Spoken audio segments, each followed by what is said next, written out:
Op het gemeentehuis van Dokkum leidt de rede loper uit. Alles in het rand van het wenoffensief dat joet in Friesland houden wordt.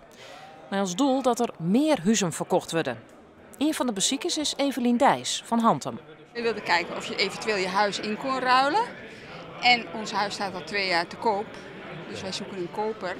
En het is een heel goedkoop huis. Dus wij dachten starters, die zitten dan bijna voor niks. Op de wenningmerk in het gemeentehuis praten makelders, financiële adviseurs en bouwbedrijven beziekers bij over allerhande regelingen en kortingsacties in de wenningmerk. Zak in dit vrijstaande huis in Dokkum deel zetten we de voor correct onder de 2 ton. Nieuwsgierig voor starters.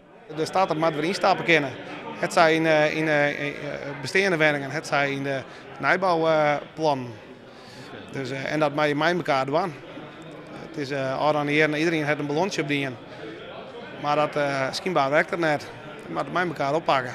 Alles liep te draaien om het weeromwin van het vertrouwen van potentiële huizenkepers.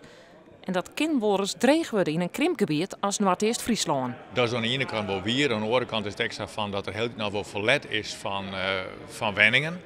En er is echt vraag naar hier zeker in Dokkum, voor hier wenningen. En als nog juist naar de bevolkingsdaling, ja, het aantal mensen daalt wel, maar het aantal huishoudens gaat de komende tijd nog heel iets wat omheen. Dus er blijft wel verlet van wenningen. Het gaat de hele tijd bij in de regering over bezuinigen. Maar ze moeten merken dat ze in de portemonnee wat meer krijgen. En hoe het met hun pensioen straks gaat. En een beetje meer zekerheid. Dus u voelt dat vertrouwen nog niet? Nee, nergens. De provincie hoopt dat er troch het wenoffensief de komende 4 weken goed 300 wenningen verkocht worden in Friesland.